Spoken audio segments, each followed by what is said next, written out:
પ્રાદેશિક ચેનલોએ 5-5 મિનિટનું કવરેજ આપ્યું છે. ભચાઉમાં શું કામો થયા છે, કેવી રીતના થયા, શું થયા બતાવજો. એટલે એમના સર્ટિફિકેટની આપણે જરૂર નથી.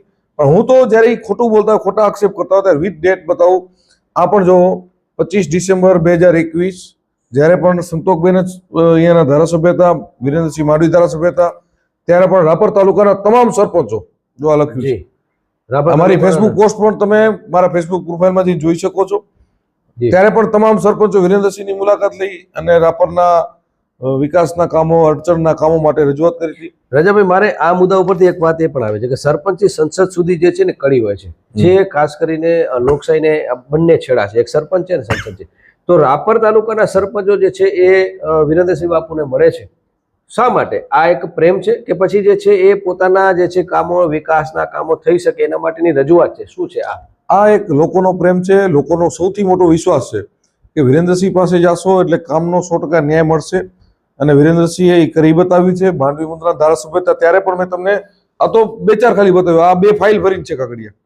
એમાં બધી જ ત્યાંના ન્યૂઝપેપરના કટિંગો છે, ત્યાંની બધી પોસ્ટો છે, બધું જ કે સતત વિરેન્દ્રસિંહ લોકોની વચ્ચે રહ્યા છે. માંડવીના ધારાસભ્ય હોવા છતાં સાથે સાથે રાપરની પણ ચિંતા કરી. કેમ કે રાપરની પ્રજા, રાપરના લોકો, રાપરના ખેડૂતો, રાપરના વેપારીઓ દુઃખી હતા કે એમનાથી જે ભૂલ થઈ ગઈ હતી કોંગ્રેસના ધારાસભ્યને ચૂંટીને, જે અહીંયાથી જીત્યા બાદ સીધા મુંબઈ ભેગા થઈ ગયા હતા. ક્યારે લોકો વચ્ચે નથી આવ્યા.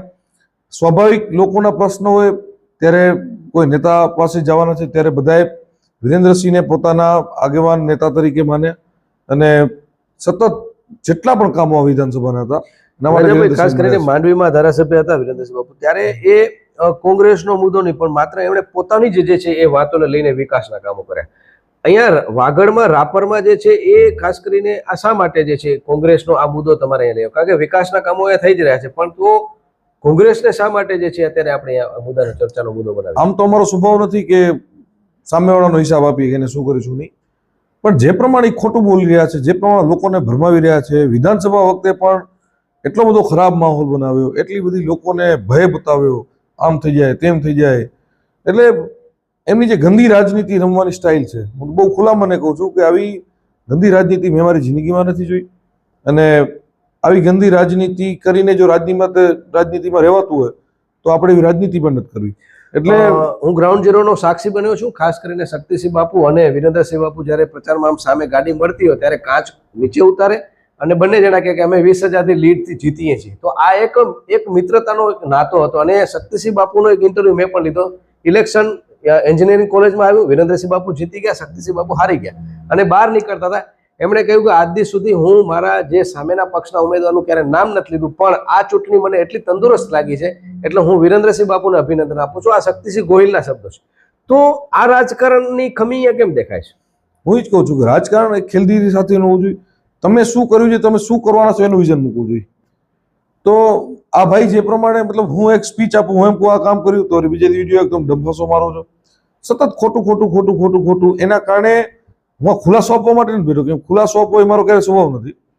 આ તો તમને બતાવું છું એ ભાઈ આ રાપરની જનતાને ખબર પડે કેટલું બધું ખોટું બોલે છે. જે વિરેન્દ્રસિંહ દ્વારા કે અમારી ભાજપ સરકાર, અમારા ભાજપના સાંસદ કે અમારા જિલ્લા પંચાયત સભ્યો દ્વારા થયેલા કામ હોય પોતાના નામે ગણાવવા, કે રાજ્ય સરકારમાં સીધી જે ગ્રાન્ટો આવતી એમાં ક્યાંય મતલબ આજે પણ નગરપાલિકાની અમુક જે ફિક્સ ગ્રાન્ટો આવતી હોય એમાં ધારાસભ્ય વિરેન્દ્રસિંહ પણ છે, તો એ લેટર લખે કે ના લખે, એ નાણાં પંચની ગ્રાન્ટ આવવાની જ છે, એ યુડીપીની ગ્રાન્ટ આવવાની જ છે, એ વિવેકાધીનની ગ્રાન્ટ આવવાની જ છે, એ આયોજન મંડળની બધી ગ્રાન્ટો આવવાની જ છે, કર મનોરંજનની ગ્રાન્ટો આવવાની જ છે.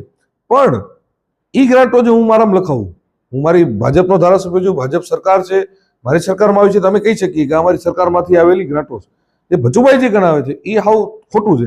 હા, નગરપાલિકા માટે સ્પેશિયલ કેસમાં કોઈ ગ્રાન્ટ લઈ આવ્યા હોય કે હું આ લઈ આવ્યો અને બતાવે તો બરાબર છે.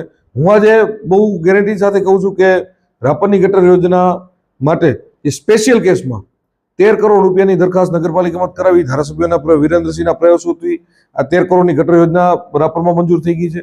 આ રાપરના પીવાના પાણીનો જે પ્રશ્ન છે એ હલ કરવા માટે અલગથી કંધોકા ડેમ માટેની આખી યોજના બનાવી, સરકારમાં દરખાસ્ત ભલે નગરપાલિકા થ્રુ આપણે મુકાવી, પણ માન્ય મુખ્યમંત્રીશ્રીને મળી એનું બ્રીફિંગ આપી, આની જરૂરિયાત કેટલી છે સમજાવી. આ સ્પેશિયલ કેસમાં એ બહુ મોટી રકમના મંજૂર થવાની છે, તો એ વિરેન્દ્રસિંહે કરાવ્યું છે એ આપણે કહી શકીએ. આજે રાપર શહેર માટે 100 બેડની 35 કરોડના ખર્ચે હોસ્પિટલ મંજૂર થઈ છે, તો એ ધારાસભ્યશ્રીએ એના પ્રયાસોથી કરાવી છે જી વિરેન્દ્રસિંહજી. તો આ બધા જે કામો છે એને તમે કહી શકો મેં કર્યા. આ ટાઈપનું જો બચુભાઈ એમ કે મેં સ્પેશિયલ પર્પઝથી કોઈ ગ્રાન્ટથી કરાવ્યું એવું એક પણ કામ નથી. એ જે ગ્રાન્ટોની વાત કરે છે એ નગરપાલિકાની જે આવતી રૂટીન ગ્રાન્ટો છે, ખાલીની વાત કરી. સ્પેશિયલ કેસમાં એમના દ્વારા ફાળવેલી 5 વર્ષમાં રાપર શહેરમાં ખાલી 2 લાખની જ ગ્રાન્ટ છે. એ તમે નગરપાલિકાનો રેકર્ડ ચેક કરજો, આરટીઆઈથી માંગજો, તમને જોવા મળશે.